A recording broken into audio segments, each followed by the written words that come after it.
and welcome to a day in the life of a Barnard College student. I know I probably have introduced what college I go to a few vlogs ago, though I'm not too sure, but I want to have a more in-depth and detailed vlog that covers my life and my experience as a student attending Barnard College. As you may or may not know, I am a sophomore and my major is cell and molecular biology. I already declared last semester because I'm so certain that that's what I want to do here, and I'm also on the pre-med track, which means I'm taking a lot of extra science classes in order to fulfill my pre-med requirements to take the MCAT and then go to med school down the line. If you didn't know, Barnard College is the sister college of Columbia University, which means that I can also take my classes there, I can access the campus, and I can also join club, eat at the dining halls, all of that. I think that's a really big benefit of being a Barnard student, aside from the fact that we're living in New York and there's so many opportunities here for like summer, spring internships, whatever kind of internships or jobs that you're looking for. Coming to New York is just the hub for work and the hub for resources, which I really have appreciated and used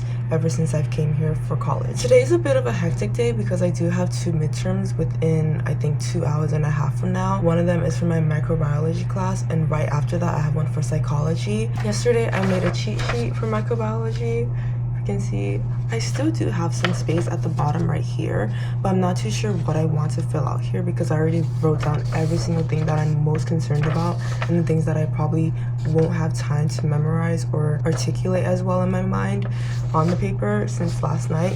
So I don't really know what else I want to write on there, but I know for sure that for the entire morning I will be spending it studying psychology because I didn't have a lot of time to study psychology on my own, and I already made flashcards, so I'm just going to go over them multiple times this morning, since after my first midterm I actually won't have any time at all to study for psychology since it's a back-to-back class and I'll only have 15 minutes, and those 15 minutes are spent commuting from class to class. So with all of that out of the way, I am going to head out to one of the dining halls that are actually open at this time, called JJ's, for breakfast. They have such an awesome selection of food, and I'm going to bring you guys along with me.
So I just decided to move because obviously it's not a study area.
just came back to my suite and I'm so tired. Today was such a long day. I had 2 exams back to back. I had 2 other classes right after those, and then I went to office hours for my chemistry lab because there were a few questions I had for the assignment that's due tomorrow morning. And now I'm ready to relax. But obviously, as things are in college, things are at Barnard, there is always something more to do. I have 2 assignments due tomorrow for one of my humanities classes, and I have some studying that I want to do for physics because I did miss 1 lecture last week and I still haven't caught up with that. Though the material looks pretty simple and we did review a little bit of it last class, which was yesterday. So I'm not too worried about like falling too far behind. But before I do fall too far behind, I will want to review what I missed last week today. But for now, I'm going to relax, probably take like an hour nap, and then get started on my work after a nice shower. The time is currently a little bit past 8. I don't have a lot to do besides readings and an op-ed to write for my humanities class, and I do have obviously my physics notes that I have to take for the class that I missed last week. But beside from that, I actually don't have a lot that I have to do today, which is such a relief. So yeah, I'm going to go ahead and get started, and hopefully I finish before 10 p.m.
So I just finished studying for the evening and it's 10:44 and I'm so exhausted. I didn't manage to get everything done, but because I have a late start tomorrow, that means I can wake up a little bit later, but still early enough to get everything done before my lab. That all being said, thank you so much if you've come this far into the video. Thank you so much. Don't forget to like, comment, and subscribe. And I hope you guys enjoyed this vlog that detailed a little bit of my life at Barnard and Columbia. And I'll see you guys in the next vlog.